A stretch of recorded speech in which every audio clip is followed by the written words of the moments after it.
ఓ హనుమ, నీ యందు మాత్రమే గతి, వేగము, తేజస్సు ఉన్నాయి. లాఘవంచ మహాకపేహే, ఇవే కాదు, నీకు లంఘన శక్తి ఉన్నది. ఇది ఎటువంటిదో తెలుసా? మారుతశ్చ మహౌజసః, నీ తండ్రి అయినటువంటి వాయుదేవుడున్నాడే, ఆయనకి ఎటువంటి శక్తి ఉన్నదో అటువంటి శక్తి ఒక్క నీయందు మాత్రమే ఉన్నది. వాయుదేవుని కుమారుడవు కనుక ఆయన యొక్క గతి అలా ఉంటుంది. గతి అంటే వేగం. వాయువు ఎంత వేగంగా వెళ్ళగలరో నువ్వు అంత వేగంగా వెళ్ళగలవు. గతిర్వేగశ్చ, వేగము అంటే తొట్టుపాటు లేకుండా వెళ్ళుతున్నటువంటి లక్ష్యానికి అనుగుణంగా నియంత్రించుకోగలిగినటువంటి శక్తి, అటువంటిది పొంది ఉన్నవాడివి. తేజశ్చ, అపారమైనటువంటి తేజస్సు, నీలో ఉన్నటువంటి భక్తి నీ యొక్క అనుష్ఠాన శక్తిగా ప్రకాశిస్తూ ఉంటుంది. అటువంటి తేజస్సు, బుద్ధిబలము ఉన్నవాడివి. లాఘవంచ మహాకపే, దూకడంలో నీతో సమానుడైనటువంటి వ్యక్తి ఇంకొకడు లేడు. అటువంటి లంఘన శక్తి, పర్వతములు, సముద్రములు దూకి వెళ్ళిపోగలవు. అంతటి శక్తి కలిగినటువంటి వాడివి నీవు. మారుతశ్చ మహౌజసః, నీ తండ్రి అయినటువంటి వాయువు ఉన్నాడే, ఆయనకి ఎటువంటి శక్తి ఉన్నదో నీకు అటువంటి శక్తి ఉన్నది. కాబట్టి ఓ హనుమ, నిన్ను నమ్ముతున్నాను. నీ వలననే ఈ వానర సామ్రాజ్యం యొక్క ప్రతిష్ట అంతా కూడా నిలబడాలి.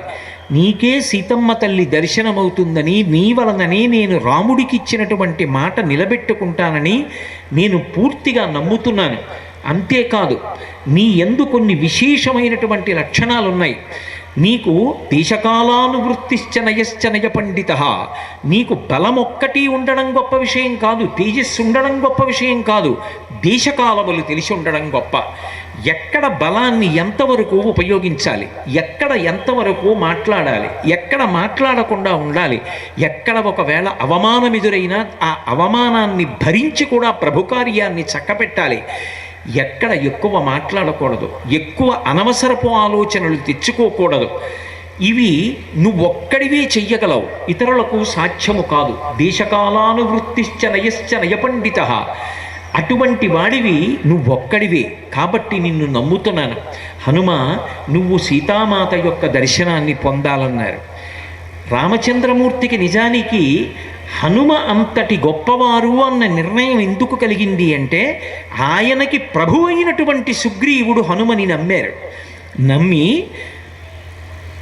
నీయందు ఈ గుణములు ఉన్నాయి కాబట్టి నువ్వు మాత్రమే సీతమ్మ దర్శనం చేస్తావంటున్నాడు. తన దగ్గర పనిచేసేటటువంటి వాళ్ళు ఇన్ని కోట్ల మంది ఉన్నా, ఇన్ని కోట్ల మంది, అది సుగ్రీవుడి యొక్క వ్యక్తిత్వానికి, సుగ్రీవుడి స్నేహధర్మానికి, ఆయన ఇచ్చిన మాట నిలబెట్టుకోవడానికి, ఆయన జీవితంలో అగ్ని పరీక్ష లాంటి సందర్భం, ఇన్ని కోట్ల మంది ఉన్నా ఆయన మాత్రం నమ్ముతున్నది ఎవరిని అంటే హనుమ ఒక్కరినే నమ్ముతున్నారు. హనుమన్ ఒక్కరినే పిలిచి సుగ్రీవుడు మాట్లాడుతున్నాడు. నిజంగా అటువంటి సమయంలో ఏ వ్యక్తికైనా సరే అతిశయం కలుగుతుంది. చూశావా, ఇన్ని కోట్ల మందిని పంపిస్తున్నాడు, కానీ ప్రభువు నమ్మింది మాత్రం నన్నే. నా గుణకీర్తనం చేశాడు, నాకు ఈ గుణములు ఉన్నాయన్నాడు, నాతో సమానుడు లేడన్నాడు. కాబట్టి వీళ్ళ మాట నేను వినేదేమిటి? ఏదో బాగుండదని యువరాజైన అంగదుణ్ణి నాయకుడిని చేశాడు, నేను వీళ్ళని లెక్క పెట్టక్కర్లేదు, నా త్రోవన నేను వెళ్ళవచ్చు, వీళ్ళు నాతో సమానంగా దూకగలరా, నాతో సమానంగా రాగలరా అని వెంటనే తిరస్కరించి తన మార్గంలో తాను వెళ్ళవచ్చు. కానీ మీరు కిష్కింధకాండ పరిశీలించండి, ఎంత మర్యాదగా మాట్లాడాలో, ఎంత మర్యాదగా ప్రవర్తించాలో అంత మర్యాదగా ప్రవర్తిస్తారు తప్ప ఎక్కడా కూడా ఎవ్వరిని అతిక్రమించరు. సుగ్రీవుడు తనని తన ప్రభువు ఇంత పొగిడిన, రెండు చేతులు జోడించి ప్రభువుకి నమస్కరించి తన కార్యాన్ని సాధించగలిగినటువంటి శక్తి కలగాలని పరమేశ్వరుణ్ణి ధ్యానం చేసి వెళ్ళగలిగినటువంటి వినయం స్వామి హనుమకొక్కరికే సొత్తు. జీవితంలో అనేక సందర్భాల్లో మనం పొగడబడవచ్చు, కానీ ఆ పొగడ్త ఎలా ఉండాలి అంటే, మనం వృద్ధిలోకి రావడానికి, మనం కార్యసాధన యందు ఊంచుకోవడానికి కావలసినటువంటి ఒక ధైర్యాన్ని పుంజుకోవడం వరకు మాత్రమే దాన్ని స్వీకరించాలి. పెద్దలు భుజం తట్టి, ఏం పర్వాలేదురా నాయనా, నీ రంగంలో నువ్వు ముందుకెళ్ళు, పరమేశ్వరుడు ఉన్నాడు, మేమున్నాం అన్నారనుకోండి, మీరు దాన్ని అక్కడ వరకే స్వీకరించాలి. వారు నా వెనక ఉన్నారు, నాకేం బెంగ, నేను చేసినది తప్పు కాదు, నేను చేసినది మంచి, కాబట్టి నేను ఇలాగే ముందుకు వెడతానన్నంత వరకే పనికి రావాలి తప్ప నా అంత మొనగాడెవరున్నాడు అంటున్నారని చెప్పి అపార్థం చేసుకుంటే ఆ అహంకారం చాలా ఉత్తరక్షణంలో పడిపోయేటట్టు చేస్తుంది. హనుమ జీవితాన్ని పరిశీలిస్తే, హనుమ విజయాలు పరిశీలిస్తే ఆయన యొక్క వినయం ఏమిటో, తనని ప్రభువే పొగిడినా కూడా ఎంత మర్యాదగా ఉంటారో ఆలోచించవచ్చు. సుగ్రీవుడే నమ్మాడు, వెంటనే రామచంద్రమూర్తి నమ్మారు. హనుమని దగ్గరికి పిలిచారు. పిలిచి ఆయన చేతిలో ఉన్నటువంటి ఉంగరాన్ని తీసి హనుమ చేతిలో పెట్టారు. ఇచ్చి అంగుళీయమభిజ్ఞానం, ఆ అంగుళీయం ఉంగరం అభిజ్ఞానంగా నీకు సీతమ్మ తల్లి దర్శనమైనప్పుడు సీతమ్మ తల్లి నిన్ను నమ్మడానికి ఇది చాలా ఉపయోగపడుతుంది, అందుకని నీకు ఈ ఉంగరాన్ని ఇస్తున్నాను. కాబట్టి అంగుళీయమభిజ్ఞానం రాజపుత్రాహ పరంతప, పరంతపుడైనటువంటి రామచంద్రమూర్తి ఉంగరాన్ని హనుమ ఒక్కరి చేతిలోనే పెట్టారు. మీరు ఒక్కటి ఆలోచించండి, నన్ను సుగ్రీవుడు నమ్మాడు, నన్ను రాముడు నమ్మాడు, రాముడి ఉంగరం ఇన్ని కోట్ల మంది వానరులలో నా ఒక్కడి దగ్గరే ఉంది అంటే సీతమ్మ దర్శనం నాకొక్కడికే అవుతుంది అన్న అహంకారం హనుమ కించిత్ పొంది ఉంటే ఆ ఉంగరాన్ని చిటికిన వేలికి పెట్టుకోవచ్చు, ఆ ఉంగరాన్ని ఉత్తరీయానికి తీసి ముడేసుకోవచ్చు. కానీ మీరు కిష్కింధకాండ పరిశీలించండి, ఇది నా ప్రభువు, నా స్వామి, నా తండ్రి, నా దైవం, నా గురువు అయినటువంటి రామచంద్రమూర్తి యొక్క చేతి ఆభరణం, ఇది జగద్రక్షకత్వం చేస్తుంది, అటువంటి చేతి ఉంగరం అని దాన్ని తీసి ఆయన జుట్టు కొప్పులో ఇమర్చుకొని వెళ్ళారు. నేను తీసుకొచ్చి అన్నమాట ఎందుకు, మళ్ళీ అదో అతిశయం. మీరు నాకు తీసుకొచ్చి భగవద్గీత ఇచ్చారనుకోండి, నేను మంచినీళ్లు తాగిన ఎంగిలి గ్లాసు పక్కన అది పెట్టాననుకోండి, నేను అసలు భగవద్గీత పుస్తకం పుచ్చుకోవడానికి అయోగ్యుణ్ణి. ఎంగిలి మంచినీళ్ల గ్లాసు భగవద్గీత ఒకే చోట పెట్టిన వాడికి భగవద్గీత పుచ్చుకునేటటువంటి అధికారం ఎక్కడుంది? పవిత్రమైన వస్తువుని ముట్టుకునేటప్పుడు, పవిత్రమైన వస్తువుని ఉంచేటప్పుడు ఎంత పవిత్రమైన స్థానంలో ఉంచాలో అంత పవిత్రమైన స్థానంలో ఉంచినప్పుడే ఆ అవతల వ్యక్తిలో ఉన్నటువంటి వినయము ప్రకటనమవుతుంది.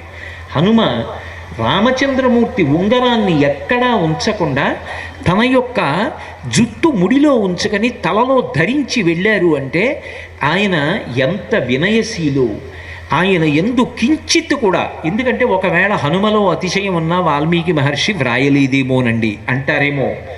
వాల్మీకి మహర్షి ఎక్కడ చిన్న విషయాన్ని కూడా దాచలేదు. మీకు నేను ఒక ఉదాహరణ చూపిస్తా. తాసాం ఏకాంత విన్యస్తే చైనాం చైనే శుభే దదర్శ రూపసంపన్నాం అపరాసకపి ప్రియం. రావణుడితో అనేక మంది పడుకుని ఉండగా మండోదరి ఒక్కతే వేరే హంసతూలికా తల్పం మీద పవిత్రంగా పడుకుని ఉంటే బహుశా ఈమె సీతమ్మ అయ్యుండవచ్చు అని సంతోషపడిపోయినటువంటి హనుమ అస్ఫోటయామాస శుచుంబపుచ్చం ననందచిక్రీడ జగౌ జగామ స్తంభానరోహాత్ నిపపాత భూమౌ నిదర్శయన్ స్వాం ప్రకృతిం కపీనాం అన్నారు మహర్షి. మండోదరిని సీతమ్మ అనుకుని భుజములను ఇలా కొట్టుకుని పాట పాడి సంతోషపడిపోయి స్తంభాలెక్కి కిందకి దూకి గంతులేసి నృత్యం చేస్తే మహర్షి ఏమీ మెచ్చుకోలేదు. కోతి బుద్ధి బయట పెట్టుకున్నాడు అన్నారు. మహర్షి మండోదరి పడుకుంటే సీతమ్మని ఎలా అనుకుంటారు? హనుమ నిలదీశారు.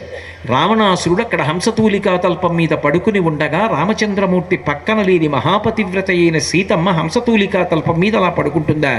ఒక్కటి దూరంగా పడుకున్నంత మాత్రం చేత సీతమ్మ అనుకుని సంతోషపడిపోయిన హనుమ యొక్క బుద్ధి చిన్నదైపోతే అది కోతి బుద్ధి బయట పెట్టుకోవడం అని చెప్పి నిర్మోహమాటంగా మహర్షి మాట్లాడారు తప్ప ఎవ్వరినీ ఎక్కడా వెనకేసుకొచ్చేటటువంటి ప్రక్రియ వాల్మీకి మహర్షి ఎందు కానరాదు. కాబట్టి నిజంగా హనుమయే గర్వాన్ని పొంది ఉంటే నిర్మోహమాటంగా వాల్మీకి మహర్షి చెప్పేస్తారు. తన ప్రభువు పొగిడిన రామచంద్రమూర్తే పిలిచి ఉంగరం ఇచ్చిన ఆయన ఎందు అతిశయం కనపడదు. మనిషి చాలా తొందరగా పాడైపోయేది జారుడు మెట్ల లాంటిది ఏది అంటే నిష్కారణమైన పొగట్ట. పెద్దలైనటువంటి వారు దాన్ని ఔషధం ఇచ్చినట్టుగా ఎంత మోతాదులో ఇవ్వాలో అంత మోతాదులోనే ఇచ్చి అతను కార్యరంగమునందు ఊడ్చుకోవడానికి అటువంటి స్థితిని కల్పించడానికి వాడతారు తప్ప ఎక్కడ పడితే అక్కడ అదే పనిగా పొగట్టల్ని వినడం అలవాటు చేసుకున్నాడు అనుకోండి, క్రమంగా జారుడు మెట్ల మించి జారి కింద పడిపోయిన వాడు ఎలా పడిపోతాడో అలా పడిపోతాడు. అందుకే స్వామి హనుమ ఎన్నడూ అసలు పొగట్టని ఆశించరు, లోపల అతిశయాన్ని పొందరు. తన ప్రభువు నమ్మిన, రాముడు నమ్మిన ఈ నమ్మకాన్ని నిలబెట్టుకోగలిగిన శక్తి నాకు కలగాలనుకుంటారు తప్ప ఆయన ఇదంతా నాది అని అనుకోరు. ఈ ఘట్టం దాటగానే ఇంతకన్నా పెద్ద ఘట్టం వచ్చింది. ఎక్కడో ఆ స్వయం ప్రభా బిలంలో ఉండిపోయారు దక్షిణ దిక్కుకు వెళ్ళిన వాళ్ళు. వేళ దాటిపోయింది, బయటిగా వచ్చారు. 100 యోజనముల సముద్రం ఎదురుగుండా కనపడుతోంది. వానరులు అందరూ ఉత్తర తీరంలో కూర్చున్నారు. వెళ్ళే మార్గం కనపట్టలేదు. 100 యోజనముల సముద్రాన్ని ఎవరు దాటుతారని అడిగితే ఎవరి మానాన వారే, కొంత దూరం వెళ్ళగలనన్నవారే కానీ పూర్తిగా దాటుతానన్న వాళ్ళు లేరు. ఒకవేళ అంగదుడి లాంటి వాడు దాటినా నేను మళ్ళీ తిరిగి వస్తానని ధైర్యంగా చెప్పలేదు. అటువంటప్పుడు ఎవరు 100 యోజనముల దూరాన్ని దాటగలరని బాధపడి కూర్చుంటే ఇన్ని వానరములలో ఒక్క వానరము కూడా దాటలేకపోతున్నానంటుంటే స్వామి హనుమ ఒక్కరే ఏమీ మాట్లాడకుండా మౌనంగా ఆ సముద్రపు ఒడ్డున ఇసుకలో కూర్చుని ఉన్నారు. అక్కడికి వెళ్ళినవాడు జాంబవంతుడు. జాంబవంతుడు అంటే సామాన్యుడు కాడు, వానరులలో మహావృద్ధుడు. బ్రహ్మగారు ఆవలిస్తే బ్రహ్మాంశ సంభూతుడై వచ్చినవాడు. అందుకే వానరులలో ఒక పెద్దరికం ఉన్నవాడు. అటువంటి జాంబవంతుడు హనుమ దగ్గరికి వెళ్ళి ఒక మాట అన్నారు. నాయనా హనుమ, నువ్వు కూడా ఇలా కూర్చుంటే ఏమనుకోవాలి? దేవలోకంలో ఉండేటటువంటి అప్సర స్త్రీలలో శ్రేష్ఠురాలైనటువంటి పుంజికస్థల ఒక శాపం కారణంగా ఈ భూలోకంలో వానర స్త్రీగా పుట్టింది. అంజనాదేవి అన్న పేరుతో పుట్టి నీ తండ్రి అయినటువంటి కేసరికి భార్య అయింది. ఆమె యందు వాయుదేవుడికి ఔరసపుత్రుడివై నువ్వు జన్మించావు. నీకు అపారమైనటువంటి బలపరాక్రమాలు ఉన్నాయి. ఎంతటి బలపరాక్రమములు కలిగిన వాడివి అంటే నువ్వు తలుచుకుంటే ఈ లోకంలో అపారమైనటువంటి వేగము కలిగినటువంటి వారు ఇద్దరే ఉన్నారు. ఒకడు వాయుదేవుడు, రెండవ వాడు గరుత్మంతుడు. వాయుదేవుడు గరుత్మంతుడు ఎంత వేగము కలిగిన వారో అంతకన్నా వేగంగా వెళ్ళగలిగినటువంటి శక్తి కలిగినటువంటి వాడవై కూడా నువ్వు ఏమీ చేతకాని వాడిలా ఇలా కూర్చుంటే వానరజాతి పరువు ప్రతిష్టలు ఏమైపోతాయి? సీతమ్మ జాడ కనిపెట్టగలిగినటువంటి వాడివెవరు? ఒకానొక నాడు నువ్వు అంజనాదేవి గర్భము నుండి భూమి మీద పడుతూనే పైన ప్రకాశిస్తున్నటువంటి అరుణారుణ వర్ణంలో ఉన్నటువంటి సూర్యబింబాన్ని చూసి తినే ఫలము అని భ్రమించి పుట్టినటువంటి పసిపిల్లవాడివి ఆకాశ మార్గంలో వెడుతుంటే బాలార్కాభిముఖో బాలో బాలార్క యమూర్తిమాన్, బాలసూర్యుడికి ఎదురుగుండా బాలసూర్యుడు వెడుతున్నాడా అన్నట్టుగా నువ్వు వెడుతున్నప్పుడు నీ యొక్క తేజస్సును చూసి రాహుకేతువులు భయపడితే రాహువు యొక్క ప్రార్థన విని ఇంద్రుడు బయలుదేరి వచ్చి వజ్రాన్ని ప్రయోగిస్తే ఆ వజ్రపు దెబ్బ చేత నీ ఎడమ దవడ సొట్టబడి పర్వత శిఖరానికి ఉరుసుకుని కింద పడిపోతే నీ తండ్రి వాయుదేవుడు ఆగ్రహించి నిన్ను చేతులలో పట్టుకుని నిలబడితే బ్రహ్మదేవుడు దేవతా సమూహములతో కలిసి ఆ గుహ దగ్గరికి వచ్చి దేవతలందరూ లోకపాలకులు నీకు అపారమైనటువంటి వరములు ఇచ్చారు. బాల్యంలో నీకు అంత బలం ఉంటే మునుల యొక్క కార్యాల్ని పాడు చేస్తున్నావని మునుల యొక్క శాపకార చేత నీ యొక్క బలము నీకు తెలిసి రాలేదు. కానీ నీతో సమానమైనటువంటి బలము కలిగిన వాడు లోకంలో లేడు. ఒకానొకప్పుడు నేను కూడా అపారమైనటువంటి బలము కలిగిన వాడనే. సాక్షాత్ శ్రీ మహావిష్ణువు ఒకానొక నాడు ఆయన వామనమూర్తిగా వచ్చి 3 అడుగుల చేత భూమిని ఆకాశాన్ని కొలవడానికి పెరిగిపోతే ఇంతంతైవటుడు ఇంతయ్యి మరుగుతానింతయ్య భోవీధిపై అంతైతో యజమండలగ్రమణ కల్లంతై ప్రభారాశిపై అంతై చంద్రునకంతయై ధ్రువునిపై అంతై మహర్వాటిపై అంతై సత్యపదోన్నతుండగుచ బ్రహ్మాండాంత సంవర్ధి అయి అన్నట్టుగా పెరిగిపోతే ఆయనకి 21 మార్లు ప్రదక్షిణ చేసిన వాడనం. క్షీరసాగర మథనం జరిగినప్పుడు యావత్ భూమండలంలో ఉన్నటువంటి ఓషధులను తీసుకొచ్చి పాలసముద్రములో వేసిన వాడనం. కానీ ఇవాళ ఓపిక లేదు, నేను సముద్రాన్ని దాటలేను. దాటగలిగిన శక్తి ఉండి కూడా నువ్వు ఇలా కూర్చుంటే ఎవరు కాపాడతారు? హనుమాన్ హరిరాజస్య సుగ్రీవశ్చ సమోహ్యపి రామలక్ష్మణయోశ్చాపి తేజసాచ బలీన చ. పొగడడానికి చెప్పట్లేదు, పరమ సత్యాన్ని చెప్పాడు జాంబవంతుడు ఆ రోజున. ఓ హనుమ, నీ గురించి నువ్వేమనుకుంటున్నావో, నువ్వెవరో తెలుసా? అసలు సహజముగా కోతులకు రాజువు నువ్వే. సుగ్రీవశ్చ సమోహ్యపి, సుగ్రీవుడితో సమానమైన బలపరాక్రమములు. అసలు యథార్థముగా చెప్పవలసి వస్తే అంతకన్నా ఎక్కువ బలపరాక్రమములు ఉన్నవాడవు. అంతేకాదు రామలక్ష్మణయోశ్చాపి తేజసాచ బలీన చ. రామలక్ష్మణులిద్దరి యొక్క తేజస్సు బలము ఎటువంటివో, నీ యొక్క తేజస్సు బలము అంతకన్నా కించిత్ కూడా తక్కువ కావు. వాళ్లతో సమానమైనటువంటి బలము తేజస్సు కలిగిన వాడివి. అటువంటి వాడివి చేతకాని వాడిలా కూర్చుండిపోతావా? లే, నీ యొక్క తేజస్సుని పుంజుకో. ఉత్తిష్ట హరిషార్దూలా లంఘయస్వ మహార్ణవం పరాహి సర్వభూతానాం హనుమన్యా గతిస్తవ. ఈ లోకములో ఉన్నటువంటి ఏ ప్రాణికి కూడా నీకున్నటువంటి తేజస్సు కానీ నీకున్న లంఘన శక్తి కానీ లేదు. నా మాట నమ్ము. లే, నీతో సమానంగా ఎగరగలిగినటువంటి వాళ్ళు ఈ లోకంలో లేరు. వానర కార్యాన్ని సాధించు, సుగ్రీవుడి యొక్క మాట నిలబెట్టు, వానరుల యొక్క పరువు ప్రతిష్టల్ని నిలబెట్టమంటే ఇంతమంది వానరులు అలా నిలబడిపోయి చూస్తుంటే, ఇంత బలపరాక్రమములు తనకి ఉన్నాయని శాపవిమోచనమై తెలుసుకున్నటువంటి హనుమ ఒక్క దూకి నా అంతటి వాణ్ణి నేనని వానరుల వంక గేలిగా నవ్వినా మనం ఎవ్వరం తప్పు పట్టడానికి వీల్లేదు. ఈ మాటలు జాంబవంతుడు చెప్తే అతిశయాన్ని పొందలేదు సరికదా, రెండు చేతులు జోడించి వానర వృద్ధులందరి వంక తిరిగి పేరు పేరున నమస్కరించారని వాల్మీకి మహర్షి రచించారు. అది ఆయన వినయం. ఇంత క్లిష్ట స్థితిలో ఎవరూ సాధించలేని కార్యాన్ని నువ్వు ఒక్కడివే సాధించగలవన్నప్పుడు లేచి నిలబడి పెద్దలకు నమస్కరించారు తప్ప నా అంతటి వాడను నేనని కనుబొమలు ఎగరవెయ్యలేదు.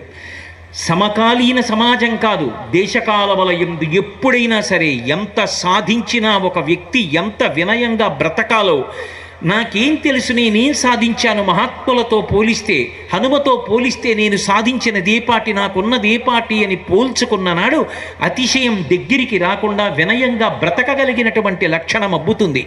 మహానుభావుడు బయలుదేరుతూ అంటారు, యథార్థమునకు గరుత్మంతుడు సముద్రం మీద ప్రయాణం చేస్తూ పాములను తన నోటితో కరచుకుని పోవడం నేను అనేక పర్యాయాలు చూశాను. వాయువుతో గరుత్మంతుడితో సమానమైనటువంటి బలపరాక్రమములు కలిగిన వాడను. మేరు పర్వతానికి అనేక పర్యాయములు ప్రదక్షిణం చెయ్యగలను.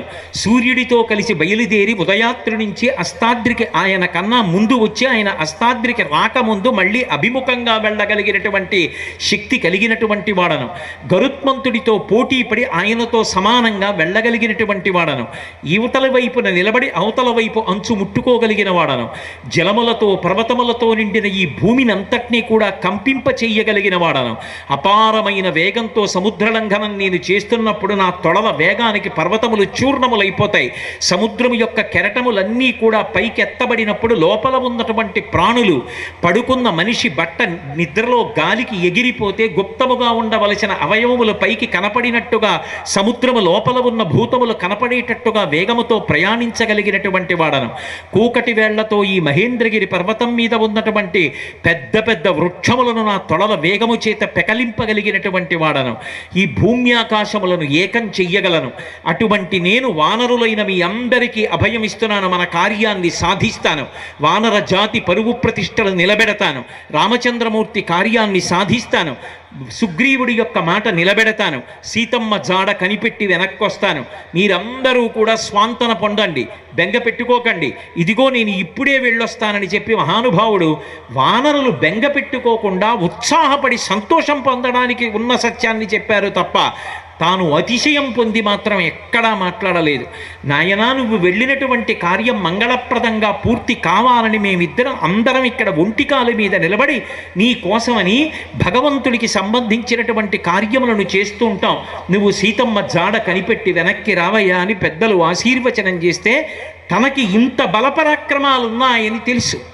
ఇంత బలపరాక్రమాలున్నాయని తెలుసున్న వ్యక్తి సముద్ర లంఘనం చేసే ముందు ఒక మాట అంటారు. ఇది జీవితంలో ప్రతివారు నేర్చుకోవలసినటువంటి విషయం. యథారాఘవ నిర్ముక్త శరశ్వసన విక్రమ గచ్చేతత్గమిష్యామి లంకాం రావణపాలితాం నహి ద్రక్ష్యామి ఇది లంకాయాం జనకాత్మజాం అనేనైభివేగేన గమిష్యామి సురాలయం బద్ధ్వా రాక్షసరాజేన మానయిష్యామి రావణం. సర్వదా కృతకార్యోహామి స్వామి సహసీతయా అంటారు. ఇక్కడ నుంచి నేను ఈ 100 యోజనముల లవణ సముద్రాన్ని గడచి ఆవలి ఒడ్డుకు వెళ్ళి లంకాపట్టణంలో ఉన్నటువంటి సీతమ్మ తల్లి యొక్క జాడ కనిపెట్టి వెనక్కొచ్చి రామచంద్రమూర్తికి నివేదిస్తాను.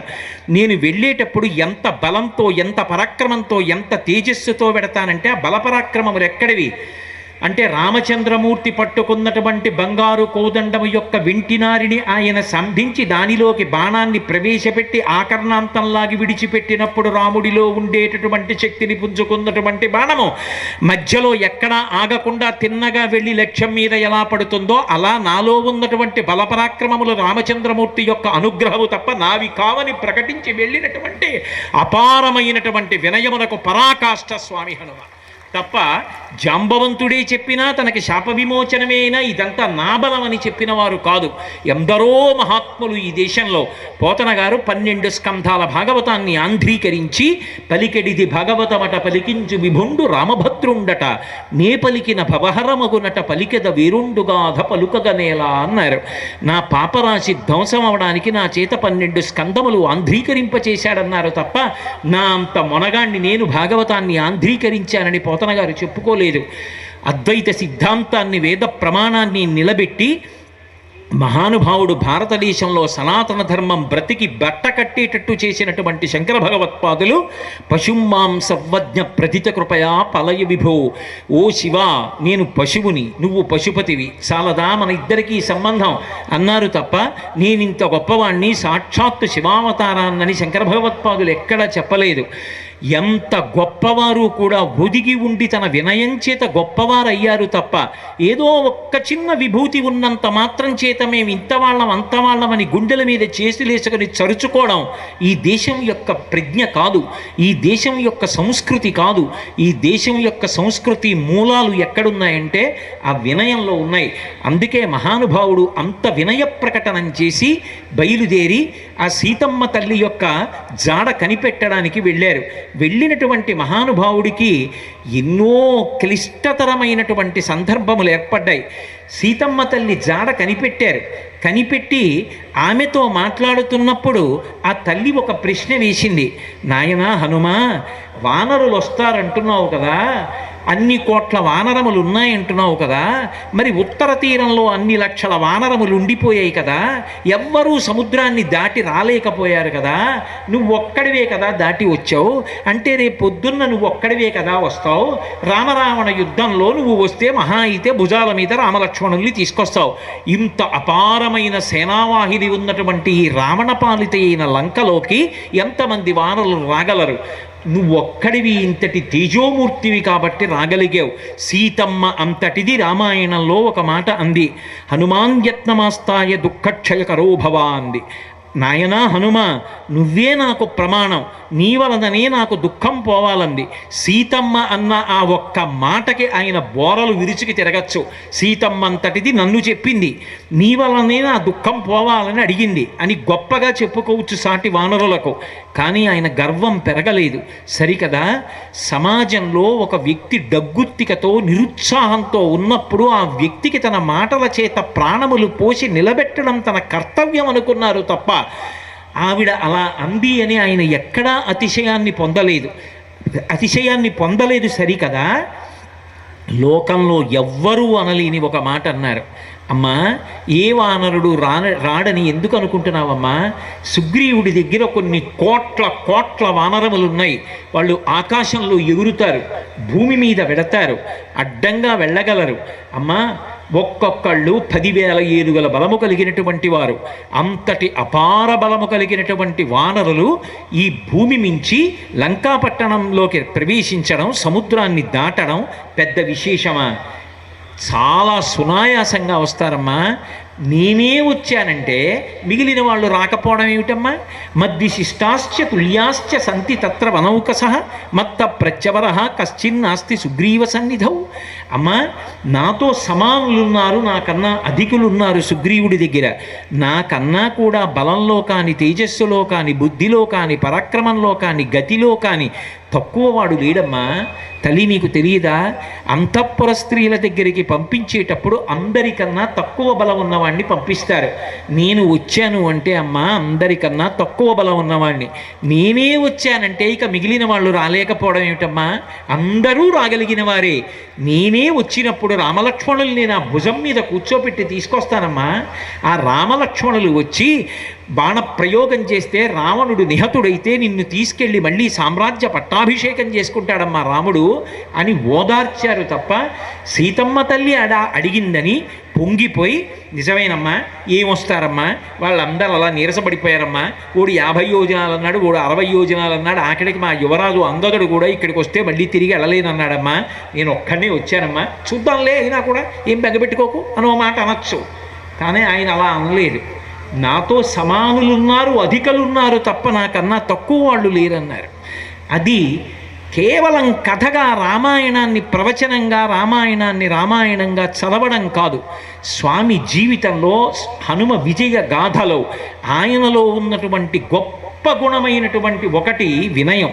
దాన్ని పరిశీలనం చేసినప్పుడు అందులో కోటో వంతు వినయం మనకు అబ్బినా మన జీవితాలు ప్రశాంతంగా ఉంటాయి, మిగిలిన వాళ్ళ జీవితాలు ప్రశాంతంగా ఉంటాయి. ఆ తల్లి ఎన్ని పరీక్షలు పెట్టింది సుందరకాండలో. ఏది నీ ఉపాసన బలం ఏమిటి చెప్పు, రాముడు ఎలా ఉంటాడు నాకు చెప్పు, లక్ష్మణస్వామి ఎలా ఉంటాడు నాకు చెప్పు, యాని రామస్య లింగాని లక్ష్మణస్య వానర, ఏది రాముడి గుర్తులు ఎలా ఉంటాయి చెప్పు, లక్ష్మణుడి గుర్తులు ఎలా ఉంటాయి నాకు చెప్పు అని అన్ని ప్రశ్నలు వేసింది. రామలక్ష్మణులు ఎలా ఉంటారు అనేటటువంటి దాన్ని అంగప్రత్యంగములను వర్ణించి చెప్పి ఇంత సాధించినటువంటి వ్యక్తి, రాముని యొక్క ఉంగరం తన దగ్గర తప్ప ఎవ్వరి దగ్గర లేనటువంటి వ్యక్తి, దక్షిణ సముద్రాన్ని లంఘించి రాలేక మిగిలిన వాళ్ళు చతికిల పడిపోతే తానొక్కడే దాటి వచ్చినటువంటి మహానుభావుడు, సీతమ్మ తల్లి యొక్క చేతిలో ఉంగరాన్ని ఉంచేటప్పుడు వానరోహం మహాభాగే దూతో రామస్య ధీమతః రామనామాంకితం చేదం పశ్యతే వ్యంగులీయకం ప్రత్యయార్థం తవానీతం తేన దత్తం మహాత్మన. అమ్మా నేను తెచ్చిన వాడిని వానరోహం మహాభాగే, నేను వానరుణ్ణమ్మా అన్నారు తప్ప కనీసం తన పేరు కూడా చెప్పుకోలేదు. అమ్మా హనుమని తీసుకొచ్చానమ్మా అని కూడా అనలేదు. నేను కేసరి పుత్రుణ్ణమ్మా అని చెప్పలేదు, అంజనా నందనున్నమ్మా అని చెప్పలేదు. వానరోహం మహాభాగే దూతో రామస్య ధీమతః, బుద్ధిమంతుడైన రాముని యొక్క దూతనమ్మా, దూతో రామస్య ధీమతః రామనామాంకితం చేదం పశ్యతే వ్యంగులీయకం ప్రత్యయార్థం తవానీతం తేన దత్తం మహాత్మన సమాస్విషి భద్రం తే క్షీణ దుఃఖ పలాహ్యసి. అమ్మా ఇది అభిజ్ఞానమమ్మా, రాముడు పంపించిన ఉంగరమమ్మా, దీన్ని స్వీకరించి అమ్మా స్వాంతన పొందు, నీకు తొందరలో శుభం కలుగుతుంది, నీ యొక్క దుఃఖమంతా మటుమాయమైపోతుందమ్మా అని చెప్పేటప్పుడు అంత వినయంతో వానరోహం, నేను వానరుడను అని చెప్పారు తప్ప, నేను రామదూతను అని చెప్పారు తప్ప ఎక్కడా కూడా తన పేరు కూడా చెప్పుకోలా, తన తండ్రి పేరు చెప్పలా, తన తల్లి పేరు చెప్పలా, నేనింత బలపరాక్రమములు కలిగిన వాడనని చెప్పలా.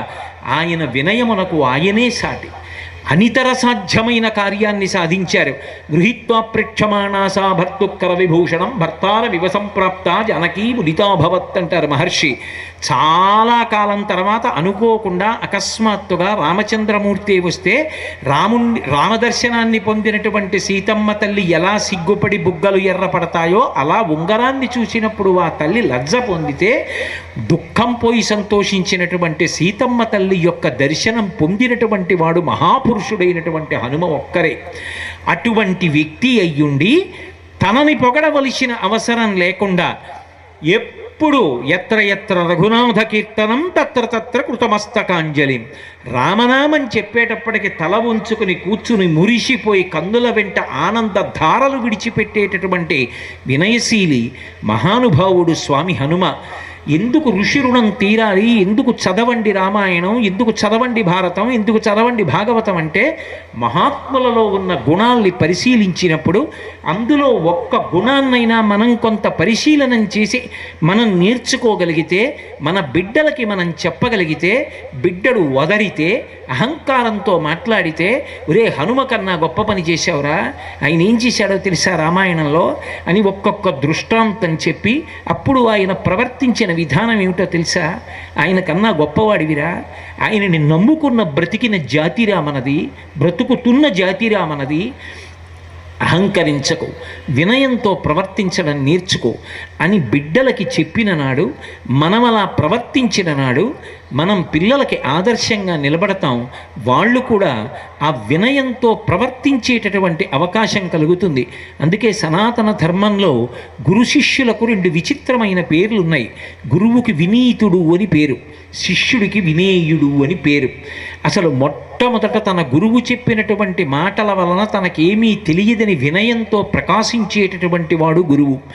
గురువుగారిని చూసి గురువుగారి దగ్గర వినయాన్ని మొట్టమొదట నేర్చుకున్నవాడు శిష్యుడు.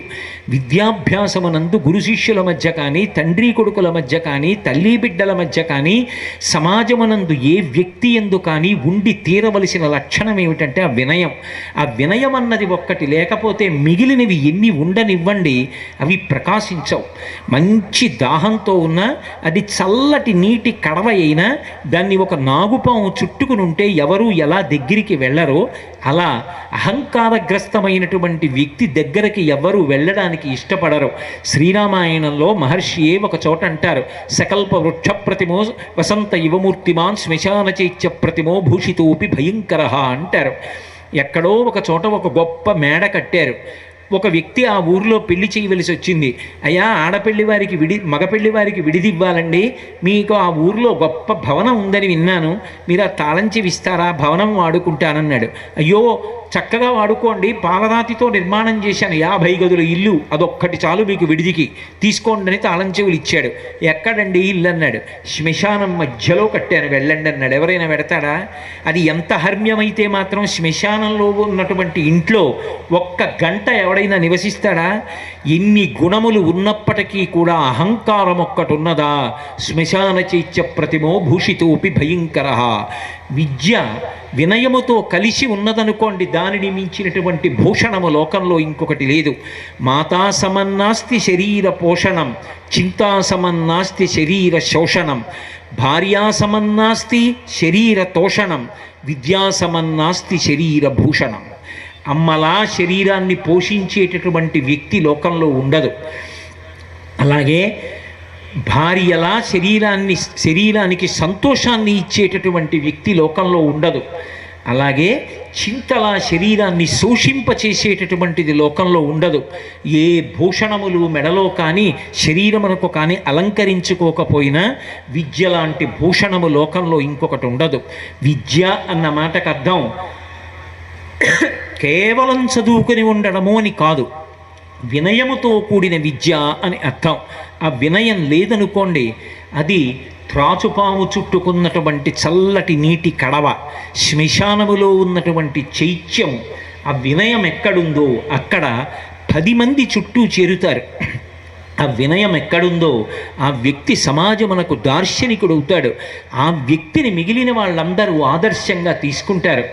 నిజంగా అనితర సాధ్యమైనటువంటి కార్యక్రమములను సాధించినటువంటి వ్యక్తి జీవితంలో ఒక్కసారి కూడా అసలు అతిశయాన్ని పొందలేదు అంటే అసలు హనుమ జీవితాన్ని పరిశీలనం చేస్తే మనం తెల్లబోతాం. శ్రీరామాయణంలో అత్యంత క్లిష్టమైన సందర్భం ఒకటి ఏర్పడింది. ఇంద్రజిత్ యుద్ధానికి వచ్చాడు. ఒకరోజు సాయంకాలం ఆయన యుద్ధానికి బయలుదేరి వచ్చాడు. ఆయన ఒక పెద్ద మర్రి చెట్టు యొక్క కొమ్మల మధ్యలోకి వెళ్ళి నికుంభలా హోమం చేస్తాడు. చేసి ఒక నల్లటి మేకని బలి ఇచ్చి పైకి లేస్తాడు. ఆయన అలా పైకి లేచాడా, ఆయనకి రథం సిద్ధమవుతుంది. ఒకసారి ఆ రథంలో కూర్చున్నాడా, ఇక ఎవ్వరికీ కనపడడం, అంతర్హితుడైపోతాడు. మేఘనాథుడు అని పేరు. మేఘమండలంలోంచి బాణ పరంపర కురిపించేస్తాడు. ఒకరోజు మధ్యాహ్నం వేళ అలా నికుంభలా హోమం చేయడానికి వెళ్ళాడు. ఆ హోమాన్ని పూర్తి చేశాడు. ఆయనకి దేవతానుగ్రహంగా స్వర్ణమయమైనటువంటి రథం వచ్చింది. ఆ రథం ఎక్కాడు. మేఘమండలంలోకి వెళ్ళిపోయాడు. ఎవ్వరికీ కనపడడు. ఆయన ఆ రోజు సాయంకాలం చేసినటువంటి యుద్ధానికి మీరు రామాయణంలో కోటేశ్వరరావు గారు అబద్ధాలు చెప్పాడనుకుంటే యుద్ధకాండ పరిశీలించండి. 67 కోట్ల మంది వానరుల్ని కొట్టాడు. 67 కోట్ల మంది వానరులు మహావీరులైనటువంటి వారు రామలక్ష్మణులతో కలిపి పడిపోయారు. రాముడు కూడా ఇతను మన లక్ష్మణకు దొరకడు, ఎక్కడో మేఘములలో అంతర్హితుడైపోయాడు. ఈ బాణములను ఓర్చడం వినా ప్రతిఘటించే అవకాశం లేదు. లక్ష్మణ ఓర్చుకుని స్పృహని పొంది ఉండు చాలు అని నేల పడిపోయాడు. ఒళ్ళంతా బాణాలు తూట్లు కింద కొట్టేశాయి. పూచిన మోదుగు చెట్టులా నెత్తురు కారిపోతోంది. ఒక్క వానరుడు యుద్ధభూమిలో లేచి తిరుగుతున్నవాడు లేడు. ఇంద్రజిత్ శక్తి తెలుసు కాబట్టి విభీషణుడు వెళ్ళిపోయాడు, దొరకలేదు. స్వామి హనుమ ఏ అస్త్రము చేత బంధింపబడరు కాబట్టి హనుమ ఒక్కరే ఉన్నారు. మిగిలిన వానరులు శ్లోకంలో వాల్మీకి మహర్షి చెప్పినది 67 కోట్ల మంది వానరులు జాంబవంతుడితో కలిసి పడిపోయారు. ఇంతమంది వానరులు, కొంతమందికి కాళ్ళు తెగిపోయాయి, చేతులు తెగిపోయాయి, కంఠాలు తెగిపోయాయి, వీపులు తెగిపోయాయి, నెత్తురు నదులై ప్రవహిస్తోంది. చాలామందికి అసలు ప్రాణములే లేవు, స్పృహ లేదు, లేచే ఓపిక లేదు. అందుకే ఉత్తరకాండలో అగస్త్య మహర్షి అంతటి వాణ్ణి రామచంద్రమూర్తి రావణుడికి అంత శక్తి ఎందుకు వచ్చింది, ఎందుకంత ప్రమాదకారి అయ్యాడు అంటే అగస్త్యుడు సమాధానం చెప్తూ ఒక మాట అంటాడు, కాదు రావణుడి కన్నా ప్రమాదకారి ఇంద్రజిత్ అంటాడు. యుద్ధకాండ పరిశీలిస్తే నిజంగా ఇంద్రజిత్ యుద్ధం చూస్తుంటే, వాడి మాయలు చూస్తుంటే మనకి భయం వేస్తుంది. అంతటి భయంకరమైన యుద్ధం. అటువంటి ఇంద్రజిత్తు 67 కోట్ల మందిని కొట్టాడు ప్రదోష వేళకి. అందరూ పడిపోయారు. సంతోషంగా విజయశంఖాన్ని పూరించుకుంటూ లంకాపట్టణంలోకి వెళ్ళిపోయాడు. అయిపోయింది నాన్నగారు, రామలక్ష్మణులతో సహా వానరుడన్నవాడు లేడు, పడగొట్టాను యుద్ధభూమిలో అన్నాడు. విభీషణుడు ఒక్కడే ఉన్నాడు. స్వామి హనుమ వచ్చి పక్కన చేరారు. ఒక కాగడా పట్టుకుని, అసలు ఎవరైనా ప్రాణాలతో ఉన్నారా ముఖ్యులైన వాళ్ళు, లేకపోతే అందరూ వెళ్ళిపోయారా అన్నది చూడ్డానికి కాగడా పట్టుకుని వెతుకుతున్నారు. అందరిలో పెద్దవాడు, బ్రహ్మ యొక్క అంశలో వచ్చినవాడు జాంబవంతుడు నేల మీద పడిపోయి ఉన్నాడు. విభీషణుడు కాగడా పట్టుకుని అడిగాడు, తాతా కుశలమేనా అని అడిగాడు. జాంబవంతుడు అన్నాడు, నాయన ఇంద్రజిత్ కొట్టినటువంటి బాణ పరంపరకి నాలో ఉన్నటువంటి నెత్తురు ఓడిపోయింది. నేను కనురెప్పలు పైకెత్తి చూడలేకపోతున్నాను. కానీ హనుమాన్ వానరశ్రేష్ఠ ప్రాణాం ధరయతే క్వచిత్ అని అడిగాడు. వానరులలో శ్రేష్ఠుడైన హనుమ బ్రతికి ఉన్నారా అని అడిగాడు జాంబవంతుడు. విభీషణుడు అన్నాడు, తాత నువ్వు అడగవలసినది రామలక్ష్మణులు కుశలముగా ఉన్నారా అని అడగాలి. హనుమ కుశలముగా ఉన్నారా అని అడిగారేం తాత అని అడిగారు. అడిగితే వెంటనే జాంబవంతుడు అన్నాడు, అస్మిన్ జీవతి వీరేతు హతమప్య హతం బలం హనుమజ్జుజ్జిత ప్రాణి జీవంతోపి వయం హతాహ అన్నాడు. మొత్తం వానరులు రామలక్ష్మణులతో కలిసి పడిపోయినా కూడా నష్టం లేదు. హనుమ ఒక్కరు బ్రతికి ఉంటే మళ్ళీ అందరూ బ్రతుకుతారు. అందరూ బ్రతికి ఉన్నా హనుమ ఒక్కరు పడిపోతే బ్రతికి ఉన్న వీళ్ళందరూ పడిపోతారు. అందుకే నేను హనుమ బ్రతికి ఉన్నారా అని అడుగుతున్నాను అన్నాడు. కానీ ఇది పక్కనే ఉన్న హనుమ విన్నారు. ఆయన ఏమనాలి, ఆయన రాక్షసుడు విభీషణుడు కాబట్టి ఈయనకి తెలియదు నా శక్తి. జాంబవంతుడు చెప్తున్నాడు, చూసావా నేనంటే ఏమిటో అని కనుబొమ ఇలా ఎగరయ్యాలి అనాలి.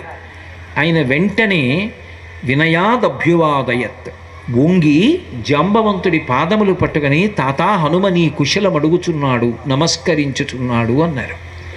ఆయన అన్నాడు, నాయన ఉత్తర క్షణం ఈ లంక నుంచి నువ్వు బయలుదేరాలి. ఎక్కడో దక్షిణ తీరంలో లంకాపట్టణం, ఎక్కడో ఉత్తర తీరంలో కైలాస పర్వతం. ఆ కైలాస పర్వతం దగ్గరికి వెళ్ళాలి. కైలాసము పక్కన వృషభము అనబడేటటువంటి పర్వతం ఉంది. అక్కడ పరమశివుడు తన యొక్క త్రిశూలాన్ని ధనస్సుని నిలబెడతాడు. అక్కడే ఆదిశేషుడు ఉంటాడు. అక్కడే ఒక వేదిక మీద విశ్వకర్మ సూర్యుడి యొక్క తేజస్సు పెరిగిపోతే ఆ ఉరిపిడి పట్టి కొంత తేజస్సుని తగ్గించేశాడు. ఆ వేదిక ఉంటుంది అక్కడ. ఎందరో మహాత్ములు సంచరిస్తుంటారు. బ్రహ్మగారి గృహమున్నది. ఆ రెండు పర్వతముల మధ్యలో ఓషధీ పర్వతం ఉంది. ఆ ఓషధీ పర్వతంలో 4 ఓషధులు ఉన్నాయి. మృత సంజీవని, విశల్యకరణి, సువర్ణకరణి, సంధానకరణి అని 4 ఉన్నాయి. ఆ 4 ఓషధులు తీసుకురావాలి. నువ్వు వెంటనే ఆ ఓషధులు తీసుకొస్తే వానరులు బ్రతుకుతారు. అవి అధిష్టాన దేవతలు కలిగినవి. ఎవరి కొరకు తేబడ్డాయో వాళ్ళు బ్రతుకుతారు. అందుకనే రాక్షసులు కూడా అక్కడ మరణించి ఉన్న బ్రతకరు, వీళ్ళే బ్రతుకుతారు. కాబట్టి నువ్వు ఆ 4 ఓషధులు తేవాలన్నారు. నిజంగా ఆ రోజు చీకటి పడిపోతోంది. ఎక్కడో లంక, ఎక్కడో ఉత్తర దిక్కున కైలాస పర్వతం. తాత ఇప్పుడు అవుతుందా అనో మాట అనొచ్చు హనుమ. ఈ మాట జాంబవంతుడు చెప్పినటువంటి ఉత్తర క్షణంలో ఆకాశంలో ఒక మెరుపు మెరిసినట్టయింది. మనోజవం మరుతతుల్య వేగం జితేంద్రియం బుద్ధిమతాం వరిష్టం. మహానుభావుడు ఒక్క గుదుటున బయలుదేరి కైలాస పర్వతం దగ్గరికి వెళ్ళిపోయారు. ఈ స్థానములన్నీ చూశారు. వృషభ పర్వతం దగ్గరికి వెళ్ళారు. 2 పర్వతాల మధ్యలో ఓషధీ పర్వతాన్ని చూశారు. ఓషధీ పర్వతం హనుమ వస్తున్నారు, ఓషధుల్ని తీసుకెళ్ళిపోతారని కనపడకుండా వాటిని దాచింది. నా స్వామి అయినటువంటి రామచంద్రమూర్తి కార్యానికి పనికి రాకుండా ఓషధుల్ని దాస్తావానని ఆ సంజీవని పర్వతాన్నంతటినీ పెల్లగించి చేత్తో పట్టుకుని ఆకాశ మార్గంలో కించిత్ శ్రమ పడకుండా కాంచనలంక ఉన్నటువంటి దక్షిణ తీరానికి చేరి యుద్ధభూమిలో దింపారు. వెంటనే ఆ రామచంద్రమూర్తి పక్షానికి సంబంధించిన వైద్యుడు ఆ ఓషధుల్ని తీశాడు. ఆ ఓషధుల యొక్క ప్రభావం మృత సంజీవని చనిపోయినటువంటి వానరులందరూ ద్విగుణీకృత ఉత్సాహంతో లేచిపోయారు. సువర్ణకరణి రక్తమంతా ఓడిపోయి నల్లగా అయిపోయి స్పృహ తప్పిపోయిన వాళ్ళు మళ్ళీ రక్తం పట్టి మళ్ళీ తేజస్సుతో మళ్ళీ ఉత్సాహంగా లేచి నిలబడ్డారు. విశల్యకరణి శరీరములో బాణముల యొక్క ములుకులుండిపోయి బాధపడుతూ కదలలేకపోతున్న వాళ్ళ యొక్క శరీరములలో నుండి బాణపు ములుకులన్నీ ఊడి కింద పడిపోయి వాళ్ళందరూ పరమ సంతోషంగా లేచి నిలబడ్డారు. సంధానకరణి ఎముకలు విరిగిపోయినటువంటి వాళ్ళ ఎముకలన్నీ మళ్ళీ అంటుకున్నాయి. 67 కోట్ల మంది వానరులు రామలక్ష్మణులు ఒక్కసారి సంతోషించి పైకి లేచారు.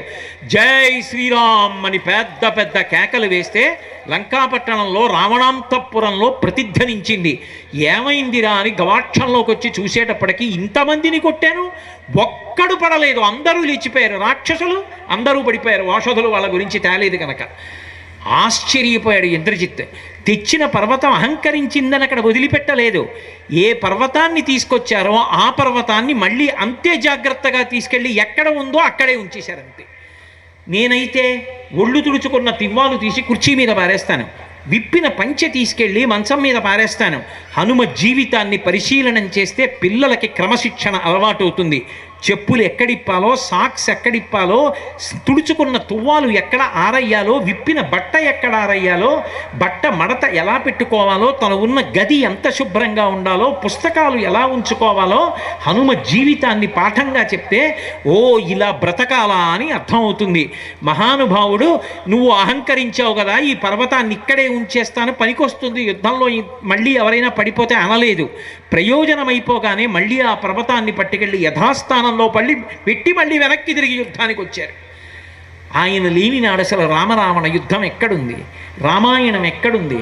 అందుకే రామాయణ మహామాలారత్నం వందే అనిలాత్మజం. రామాయణ మహామాలకంతటికి నాయకపు పూస ఎవరు అంటే హనుమ. ఆయన విజయ గాథ ప్రతి దాంట్లో ఆయన అతిశయించడానికి, వక్షస్థలాన్ని విరుచుకుని నిలబడడానికి, గర్వంతో ప్రవర్తించడానికి అవకాశం ఉన్నా ఎక్కడ అలా ప్రవర్తించారు. ప్రతి చోట ఇంకా ఇంకా ఇంకా ఇంకా ఒదిగిపోయి అంత వినయంతో ప్రకాశించారు తప్ప పెద్దలైన వారు కనపడితే అంత గౌరవంతో తల ఉంచి నమస్కరించారు తప్ప నేను ఇంతటి వాడిని అతిశయంతో ఆయన జీవితంలో ఆయన ప్రవర్తించలేదు.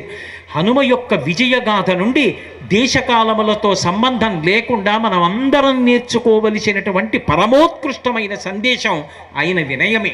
నేను ఏవో అక్కడక్కడ కొన్ని మచ్చు తునకల వంటివి మీకు చూపించాను. మీరు హనుమ జీవిత విజయ గాథని ఈ కోణంలో పరిశీలించండి. ఇదిగో ఇక్కడ హనుమ అతిశయాన్ని పొందారు అన్నది మీకు ఎక్కడా కనపడదు.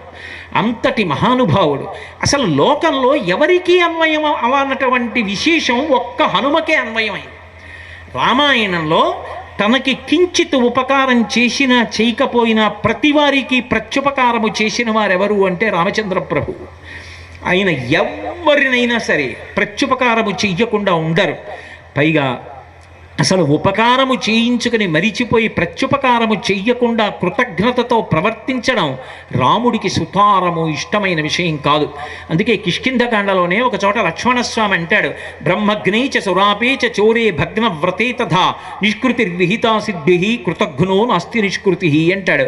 బ్రహ్మహత్య చేసిన వాడికి, దొంగతనం చేసిన వాడికి, సురాపానం చేసిన వాడికి ఒక వ్రతం చేస్తాను అని నీళ్లు ముట్టుకుని ప్రతిజ్ఞ చేసి వ్రతం చెయ్యకుండా వ్రత భంగం చేసిన వాడికి కూడా ప్రాయశ్చిత్తం ఉందేమో కానీ ఒక ఉపకారమును పొంది ప్రత్యుపకారం చెయ్యవలసిన అవసరం వచ్చినప్పుడు ప్రత్యుపకారము చెయ్యకుండా ముఖం చాటేసుకు తిరిగినటువంటి కృతజ్ఞుడికి మాత్రం ప్రాయశ్చిత్తం లేదు. ఇది కిష్కింధకాండలో లక్ష్మణస్వామి చెప్పినటువంటి ఆర్ష ధర్మం. అటువంటిది రామచంద్రమూర్తి ప్రత్యుపకారం చెయ్యకుండా ఉంటారా? అసలు ఆయనకు ఒక ఉపకారం చెయ్యక్కర్లేదు. సకృదేవ ప్రపన్నాయ తవాస్మీత చయాచతే అభయం సర్వభూతేభ్యో దదామ్యేతద్వ్రతం మమ. యుద్ధకాండలో ఆయన ప్రతిజ్ఞ చేశాడు, రామా నేను నీవాడనని ఎవడు నా ముందుకొచ్చి అంటాడో వాడిని నావాడిగా స్వీకరించి చెయ్యి పట్టుకొని వాడిని నేను కష్టములలో కాపాడతానన్నాడు. అటువంటి రామచంద్రమూర్తిని నమ్మినంత మాత్రం చేత ఉపకారం చేస్తాడు.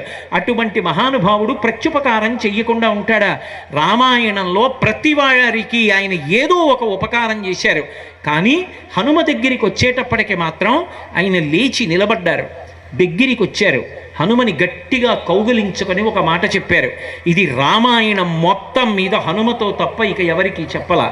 మదంగే జీర్ణతాం యాతు యత్తయోపకృతం కపేహి నరహ ప్రత్యుపకారాణం ఆపత్సాయ అతిపాత్రతాం అన్నారు. నాయనా హనుమ, నేను నీ వలన ఎంతో గొప్ప ఉపకారం పొందాను. అసలు సీతమ్మ జాడ కనపడక రామాయణ రథం ఆగిపోయిన నాడు, నేను ఎవరితో యుద్ధం చెయ్యాలో తెలియని నాడు, నిరాశ నిస్పృహలకి గురైపోయిన నాడు, సీతమ్మ తల్లికి నా జాడ తెలియని నాడు, ఆవిడ ఆత్మహత్య చేసుకుందామనుకున్న నాడు, 100 యోజనముల సముద్రాన్ని నిరాధారమైన ఆకాశ మార్గంలో లంఘనం చేసి శత్రు దుర్భేద్యమైనటువంటి కాంచనలంకలో ప్రవేశించి సీతమ్మ జాడ కనిపెట్టి ఆవిడితో మాట్లాడి ఉంగరమిచ్చి అభిజ్ఞానమిచ్చి శాంతి కల్పించి ఊరటనిచ్చి ఆమెకి జీవితం మీద ఆశ్వాసమును కల్పించి తిరిగి వచ్చి నాకు చెప్పి మళ్ళీ బయలుదేరి వెళ్ళినప్పుడు ఇంద్రజిత్తుని నిగ్రహించడంలో, రాక్షసుల్ని సంహరించడంలో, రావణుణ్ణి పడగొట్టడంలో నీవు చేసినటువంటి ఉపకారము ఎన్నడూ నేను విస్మరించలేను. కానీ హనుమా, నువ్వు చేసిన ఉపకారమునకు ప్రత్యుపకారము మాత్రము నేను చెయ్యలేను. అందుకే నేను నిన్ను గట్టిగా కౌగిలించుకుంటున్నాను. నీవు చేసిన ఉపకారము నా శరీరమునందు జీర్ణమైపోవుగాక. ఎందుకని? నీకు నేను ప్రత్యుపకారం చెయ్యాలి అంటే నీ భార్యని కూడా ఎవడో ఎత్తుకుపోవాలి. వాడి జాడ నీకు తెలియకూడదు. అప్పుడు నేను వాడి జాడ కనిపెట్టి నీకు చెప్పాలి. నాకు పరమమిత్రుడవైన నీకు అటువంటి కష్టం రావాలని, నేను నీకు ప్రత్యుపకారం చెయ్యాలని నేను కోరుకోను. అందుకే నువ్వు చేసిన ఉపకారానికి ప్రత్యుపకారం నేను చెయ్యలేను కనుక నువ్వు చేసిన ఉపకారము నా శరీరమునందు జీర్ణమైపోవుగాక. మదంగే జీర్ణతాం యాతు యత్తయోపకృతం కపేహే నరహ ప్రత్యుపకారాణం ఆపత్సాయ అతిపాత్రతాం. మళ్ళీ అటువంటి ఆపద వస్తే ప్రత్యుపకారం చెయ్యాలి, నీకు రాదు కూడా. ఉత్తరకాండలో అగస్త్య మహర్షితో మాట్లాడుతూ చెప్తారు, హనుమ ఉపకారం నేను ఎలా మర్చిపోగలను అని అడిగారు. సాధారణంగా మీరు ఆలోచించండి, లోకంలో రామాయణంలో రామచంద్రమూర్తి వంతటి మహానుభావుడి చేత ఇంతటి కితాబు పొందినటువంటి వ్యక్తి రాముడి జీవితంలో నేను ఆయనకి కష్టం వచ్చినప్పుడు ఆదుకున్నానండి. ఆయన కష్టం గట్టెక్కడానికి నేనే కారణమండి. రామాయణ మహామాల రత్నం వందే అనిలాత్మజం నేనేనండి. రాముడు ఈ మాట అన్నాడండి అని చెప్పాలి. కానీ హనుమ ఏమంటారో తెలుసా? ఇవన్నీ ఆయన అలా అంటారు. అసలు 100 యోజనములు దాటడానికి, సీతమ్మని దర్శించడానికి, అభిజ్ఞానం ఇవ్వడానికి, మాట్లాడడానికి, ఇంద్రజిత్తుని సంహరించడేటప్పుడు లక్ష్మణస్వామికి ఉపకరించడానికి, రాక్షస సంహారంలో సంజీవనీ పర్వతం తేవడంలో ఇటువంటి సాహసములు నేను చెయ్యడం వెనక, నా బుద్ధి వెనక, నా బలం వెనక, నా పరాక్రమం వెనక, నా తేజస్సు వెనక ఎవరున్నారో తెలుసా? రాముడే ఉన్నాడు. ఇందులో కరెంటు లేకపోతే మైకు పలుకుతుందా? కరెంటు లేకపోతే ఆ లైటు వెలుగుతుందా? కరెంటు ఉంటే ఇవన్నీ పనిచేసినట్టు రాముని అనుగ్రహము నా ఎందున్నది కాబట్టి నేను ఇవన్నీ చేశాను. ఆయన అనుగ్రహము నా ఎందు ప్రవేశపెట్టి నా చేత చేయించి నువ్వు చేశావని నాకు కీర్తినిచ్చి నన్ను కౌగలించుకోవడం ఆయన గొప్ప విశేషం, ఆయన గొప్ప బుద్ధి. తప్ప ఆయన అనుగ్రహము లేని నాడు నేను ఇవన్నీ చెయ్యగలనా అని వినయంతో నిలబడగలిగినటువంటి ఏకైక ప్రజ్ఞాశీలి రామాయణ కావ్యమునందు హనుమ ఒక్కరే. వారికి తప్ప అంగులకు అది సాధ్యం కాదు. ఆయన వినయానికి ఆ సందర్భం పరాకాష్ఠ. అంతటి మహానుభావుడు. నిజంగా ఆయన అంత వినయం ఉంటే మంచిదే. అంత వినయం లేకపోయినా స్వామి పాదములు పట్టుకుని ఆయన అనుగ్రహాన్ని అపేక్షించినందుకు, ఆయన్ని స్తోత్రం చేసినందుకు, ఆయన్ని నమ్ముకున్నందుకు, ఆయన వినయంలో కోటో వంతు ప్రతివాడికి అబ్బిన సమాజం శాంతి సౌభాగ్యాలతో ఎంత సంతోషంగా ఉంటుందో. అందుకే మీ పక్షాన, నా పక్షాన, మనందరి పక్షాన నేను స్వామి హనుమ పాదములు, సీతారామచంద్ర ప్రభు యొక్క పాదములు పట్టి చేసే ప్రార్థన ఏది అంటే, మనందరికీ కూడా వినయాన్నిచ్చి కాపాడమని ప్రార్థన చేస్తూ, మళ్ళీ రేపు సాయంకాలం 6:30 మనం తిరిగి కలుసుకున్నప్పుడు హనుమద్ విజయగాథ ఆధారంగా మన జీవితంలో మనం అన్వయం చేసుకోవలసినటువంటి ఇతర విషయాలు స్వామి నా చేత ఏవి పలికిస్తారో పలుకుతానని మనవి చేస్తూ, రేపటి రోజున ఒక కుర్చీ పాదపీఠం వేసి చక్కగా ఒక వస్త్రం వేసి స్వామికి పుష్ప సమర్పణం చేసే అవకాశం కల్పించవలసినదిగా నిర్వాహకులను ప్రార్థన చేస్తూ, మంగళాశాసన పరై మదాచార్య పురోగమై సర్వైశ్చ పూర్వైరాచార్యై సత్కృతాయాస్తు మంగళం. మంగళం కోసలేంద్రాయ మహనీయ గుణాత్మనే చక్రవర్తి తనూజాయ సర్వభౌమాయ మంగళం. ఉమాకాంతాయ కాంతాయ కామితార్థప్రదాయినే శ్రీగిరీశాయ దేవాయ మలినాథాయ మంగళం. సర్వం శ్రీ ఉమామహేశ్వర పరబ్రహ్మార్పణమస్తు. స్వస్తి.